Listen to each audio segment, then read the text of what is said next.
Me afrimin e sezonit veror dhe ardhjen e bashkëdhetarëve në vendlindje, Komuna e Gostivarit ka marrë masa për të lehtësuar shërbimet administrative, duke aktivizuar zyren e mërgjimtarëve.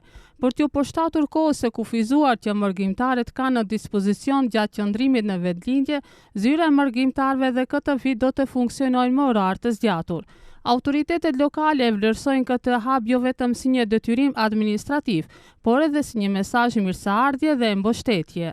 Po edhe këtë vit zyra e mërgjimtarëve do të jetë hapur, do të punohet me orar pak më të zgjatur, me të vetmin qëllim që dalim në ndihmë të gjithë vëllezërve dhe motrave tanë nga mërgjimi për të kryer obligimet e tyre. Është edhe një gest, po edhe një mesazh ndaj të gjithë mërgjimtarëve të cilët vinë dhe kohën e kanë të kufizuar.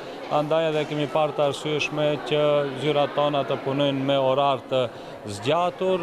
Kërkesat janë të shumta, ndonjëherë janë kërkesa të cilët s'kan të bëjnë me komunën, mirë po gjithmonë kur mund të asistojmë apo që ndihmojmë, gjithsesi ato të punësuar të komunës të cilat janë në atë ndrim mundohen që t'i udhëzojnë aty ku duhet. Gjatë kësaj periudhe, kërkesat e qytetarëve drejtuar kësaj zyre pritën të jenë të shumta. Kryetari Valbon Limani thekson se punonësit në ndërimet e zgjatura janë të udhëzuar të ofrojnë asistencë maksimale mërgjimtarëve. Mandej, edhe në raste kur kërkesat e tyre nuk janë në kompetencë të drejtpërdrejtë të administratës lokale, stafi do të kujdeset që të orientojë dhe të udhëzojë ata në institucionet e duhura.